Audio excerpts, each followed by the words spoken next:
Super ১৬তে কিন্তু ব্রাজিলকে আরো বড় পরীক্ষা দিতে হচ্ছে। পরীক্ষাটা আরো মহামারী আকার ধারণ করেছে। নরওয়ের এগেইনস্টে ব্রাজিল কতটুকু পারদর্শী চিন্তার বিষয়। ভিডিওটা শুরু করার আগে নরওয়ের কিছু পরিসংখ্যান দেখে আসা যাক। দেখেন, নরওয়ের পরিসংখ্যান স্পষ্ট বলে দিচ্ছে ব্রাজিল অনেক বেশি ছোট দল নরওয়ের এগেইনস্টে। ব্রাজিল যতই পরাশক্তি দল হোক লাতিন আমেরিকার, তবে নরওয়ের এগেইনস্টে ব্রাজিল একেবারে নাদান বাচ্চা। কেন বললাম? পরিসংখ্যান অনুযায়ী কিন্তু সেটাই বলছে। এখন পর্যন্ত 4বার মোকাবেলা করেছে এই দুইটা দল, যেখানে 4বারের মধ্যে 2বার হেরেছে ব্রাজিল এবং 2টা ম্যাচ ড্র হয়েছে। ব্রাজিল কিন্তু এই নরওয়েকে কখনোই হারাইতে পারে নাই। বিশ্বকাপের মঞ্চে একবার দেখা হয়েছিল 1998 সালে, সেখানেও ব্রাজিল নাকানি চুবানি খেয়েছে নরওয়ের এগেইনস্টে। শেষ 2006 সালেও কিন্তু ব্রাজিল হেরেছে নরওয়ের কাছে।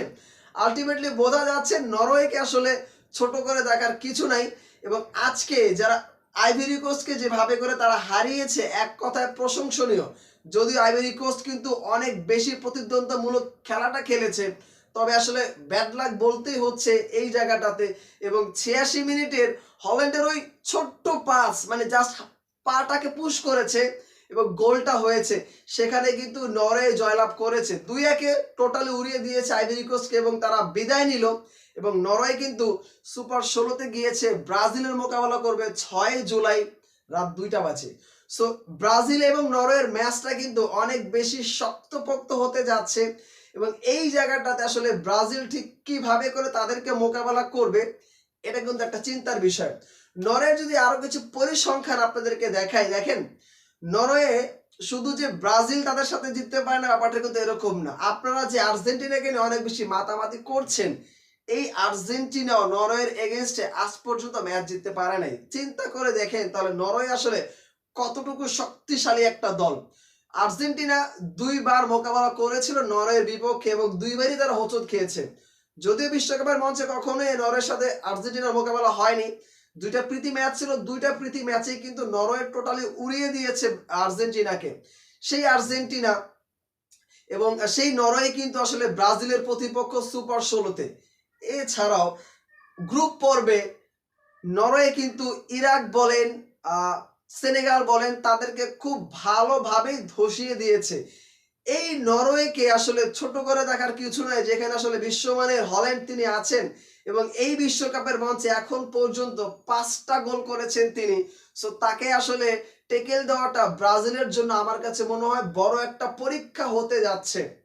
জানি না আসলে সুপার 16 ব্রাজিল ক্রস করতে পারবে কিনা, তবে এটুকু দিনের আলোর মতো পরিষ্কার যে ব্রাজিলকে যদি আসলে নরওয়েকে হারাইতে হয়, ওই পরিমাণে শক্তি সামর্থ্য নিয়ে আসলে তাদেরকে নামতে হবে।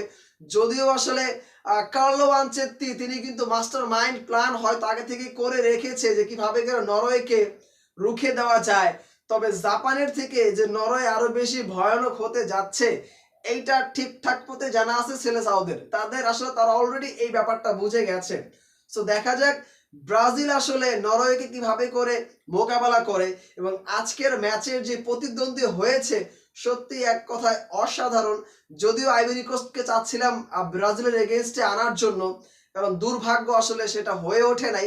বাট নরওয়ে কিন্তু আউটস্ট্যান্ডিং এবং ব্রাজিলের সাথে নরওয়ের যে খেলাটা হবে সেই খেলাতে আসলে নরওয়েকে আমি এগিয়ে রাখছি। পরিসংখ্যান কিন্তু তাই বলে, অতীত রেকর্ড বলেন, বর্তমান ফর্ম বলেন, সবকিছু ঘিরেই কিন্তু নরওয়ে অনেক বেশি এগিয়ে আছে।